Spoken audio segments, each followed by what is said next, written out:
Hello everybody, once again my name is Matthew Gilly, and today I'm going to be presenting my outlines for both my informative speech and my persuasive speech.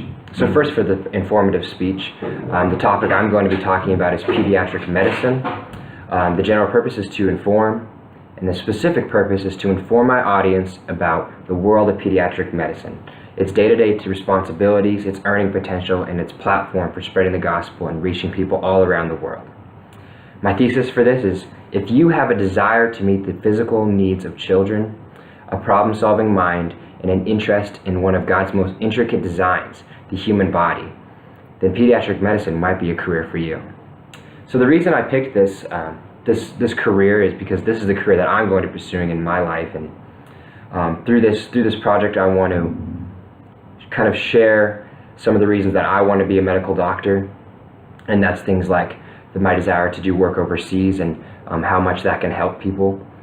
And through that, I really desire to share with you the opportunities that they have to spread the gospel, really, and to be a vessel, and by meeting the physical needs of people, sharing the gospel through those experiences. So my visual representation for this one is a can of silly string. It kind of represents how when you're working with kids, you really need to be able to work with the kids. It's important to be able to connect with them and to build a deeper relationship with them, so you can both be effective for the gospel and reach them, and be able to understand and meet their needs to the best of your abilities.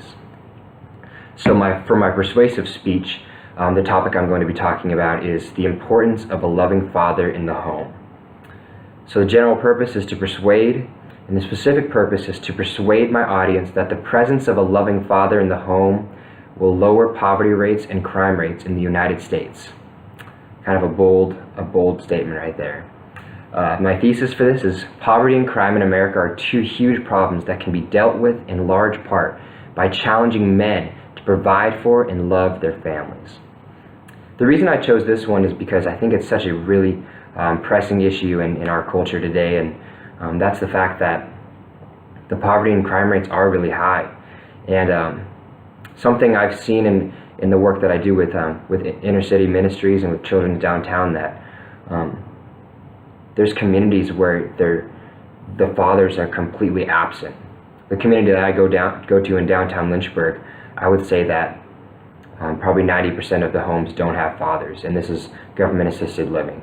So I think that if the problem of poverty and crime are going to be attacked, it's important that we challenge men to own up to the responsibilities, to be present in the home, and to be loving and providing for their kids and their wives. So my visual representation for this one is this picture here of me and my father. My dad I have so much respect for him, because he goes to work every day, works hard to provide for our family, and has always made time to be present in my life and to invest in my development. And that's meant the world to me. In fact, in high school, he never missed one of my basketball games, and that meant the world to me as a growing adolescent. And I know that's the same for most people, where if there's a father in the home that is investing and loving their kids, then it really creates a bond that allows parents to be involved in their kids' lives, allows them to be a part of their development, and to challenge them to do what's right, and to choose the right path. So I feel like that's God's desire, and He displays Himself as a loving Father, as our Father, and He's obviously the perfect Father, and all fathers on earth will fall short. But we need to challenge men to aspire to be like God, and to love their families, and to provide for them and to care for them the way that God's called them to.